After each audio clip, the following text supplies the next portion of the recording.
예수님께서는 부활을 통해 생명을 주시기 위해 오셨음을 공식적으로 선포하고 계십니다. 예수님께서 주시는 부활은 일시적인 생명의 연장이 아니다라는 것이죠. 영원한 생명을 보장하시는 부활이기 때문에 그렇습니다. 예수님께서 부활을 우리에게 주심을 믿으시는 그 믿음이 여러분에게 있는 줄 알고 있습니다. 여러분은 부활을 믿으십니까? 그렇다면 우리는 당연히 마르다의 입장이었다면 내가 믿습니다라고 고백했을 것입니다. 우리는 주님께서 주시는 부활을 맛보고 영생을 누리며 주님 앞에 영광 돌리는 삶을 살게 될 것입니다. 그렇지만 마르다는 이러한 믿음이 아직 없었던 사람입니다. 왜냐하면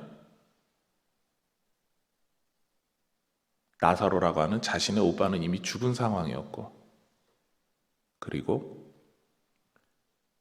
우리의 영원한 부활의 첫 열매, 바로 영원한 생명을 주시는 그 부활의 첫 열매가 예수님을 통해 아직 보여지지 않았기 때문입니다. 그러니까 예수님이 이 말씀을 하셨을 때 우리와 달리 믿을 수가 없었던 것이죠. 마르다는 예수님이 하시는 이야기를 듣고 그래도 예수님에게 무슨 뜻이 있을 것이다 라는 생각을 합니다. 그래서 이제 집에서 아직도 슬퍼하며 오지 않고 있는 동생을 데리러 갑니다. 그리고 마리아와 함께 예수님께 돌아오게 되죠. 그리고 마리아도 예수님 앞에서 울면서 이렇게 이야기하게 됩니다. 32절 말씀인데요. 우리 화면을 보고 같이 읽도록 하시겠습니다. 마리아가 이르되 주께서 여기 계셨더라면 내 오라버니가 죽지 아니하였겠나이다. 마리아는 마르다보다 슬픔을 강하게 표현합니다. 그리고 예수님 앞에서 울고 있었죠. 죽음 앞에 선 약한 인간의 모습을 보여주고 있는 것입니다.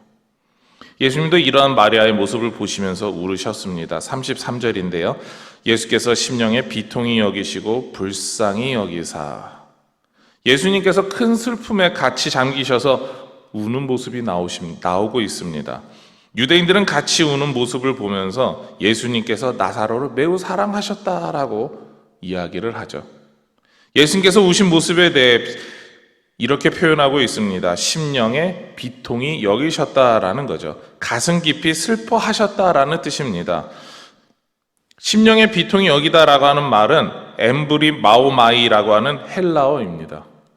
이 단어는 슬퍼하다는 뜻이 아니라 꾸짖다, 책망하다라고 하는 뜻이죠. 무척 큰 슬픔이다라고 번역된 이 말과 좀 다른 표현입니다. 대신 예수님께서 비통히 여기며 우셨다는 말에 대해서 이런 의미를 포함하고 있다고 말합니다. 사람이 죽는 것에 대해서 거부감이 강하게 있었다라고 하는 표현입니다. 그리고 죽음이 가져온 비참한 현실에 대한 분노의 감정이 섞여 있다라고 이야기를 하죠.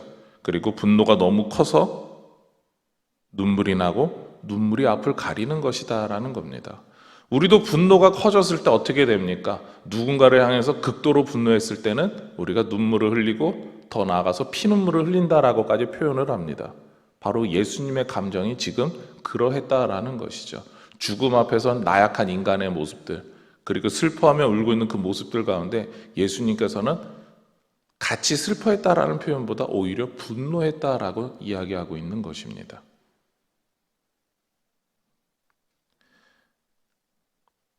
죽음이라고 하는 이 강력한 권세 앞에서 굴복한 자신의 친한 친구들을 예수님께서 보셨습니다. 그리고 이 믿음을 가진 가정이 큰 슬픔 가운데 무너짐을 보고 분노하시는 것이죠. 왜냐하면 이 죽음이라고 하는 것이 우리에게 주어지는 자연스러운 일이 아니기 때문에 그렇습니다. 우리의 죄의 결과로, 죄값으로 우리는 죽음을 맞이하기 때문이죠. 그러니까 예수님께서 분노하시는 것은 우리의 죽음이었고요. 그리고 또 그 죽음을 가져오게 한 바로 그 죄를 향한 분노였다라는 것입니다. 그리고 그 모든 것이 하나님과 우리가 함께 할 수 없는, 그리고 주님께서 주시려고 하는 그 영원한 생명을 맛보지 못하게 막아버리는 것들이기 때문에 그렇습니다. 결국 예수님께서 부활을 통해서 우리에게 생명을 주시기 원해서, 그리고 그 생명을 주셔야 하는데 우리의 죄가 가로막고 있기 때문에 슬퍼하시는 겁니다. 분노하시는 겁니다. 우리의 이 모든 죄를 주님 앞에 해결받기를 소망합니다. 주님께서는 죽음을 미워하시고 죄를 미워하시는 분이십니다. 억울해하고 눈물을 흘리시고 분노하고 계시는 것이죠. 우리는 하나님의 다스리심과 지배를 받아야 되는데 인간의 삶은 죄의 결과로 이 죽음 때문에 엉뚱한 길로 나아가고 있습니다. 하나님을 위해서, 하나님의 영광을 위해서 살아가는 게 아니라 우리가 어떻게 하면 이 죄의 결과로 오게 되는 죽음을 피해 볼까, 죽음을 멀리할 수 있을까에 대해서 더 골몰하고 더 고민하고 더 슬퍼하고 그것에 대해서만 생각하기 때문에 그렇습니다. 주님께서 주실 그 행복한 나라를 먼저 바라보기 전에 우리는 죽음이 가져올 그 슬픔을 먼저 생각할 때가 얼마나 많습니까? 그것이 우리의 현실이고 우리의 비참한 모습이라는 것이죠. 그리고 예수님께서는 오늘 이 분노하심을 통해서 죄의 그 모든 지배로부터 우리가 해방되고 죽음에서 벗어나서 하나님의 다스리심과 통치 가운데 살기를 원하고 계시는 것입니다. 우리를 위한 구원자이신 예수님은 죽음 앞에서 우리를 위해 부활을 약속하시는 분이시고 죽음을 향해 그 죄를 향해 거룩한 분노를 보이시는 분이십니다. 오늘도 우리를 위해 부활을 통해 생명을 주시는 주님과 함께 살아가는, 그리고 또한 우리를 위해서 그 생명을 주셨던, 생명을 더하여 주시는 그 주님 앞에 살아가기를 소망하며 축원합니다. 이제 우리 화면을 보시고 기도의 제목 같이 읽도록 하시겠습니다. 예수님의 부활이 내 부활임을 믿고 소망 가운데 하나님 나라를 바라게 하옵소서. 죽음을 미워하시고 생명을 주신 주님을 바라보게 하옵소서. 아멘. 기도하시겠습니다.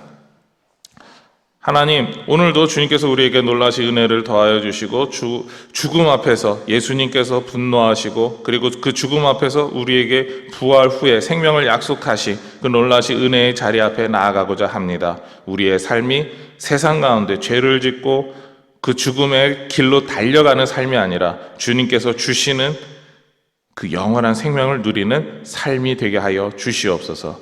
그 일을 위해서 주시는 그 모든 부활의 능력과 역사를 오늘도 온전히 믿으며 힘있게 살아가는 우리 모든 동북의 성도들의 삶이 되게 하여 주시옵소서. 이 모든 것 예수님의 이름으로 기도드립니다. 아멘.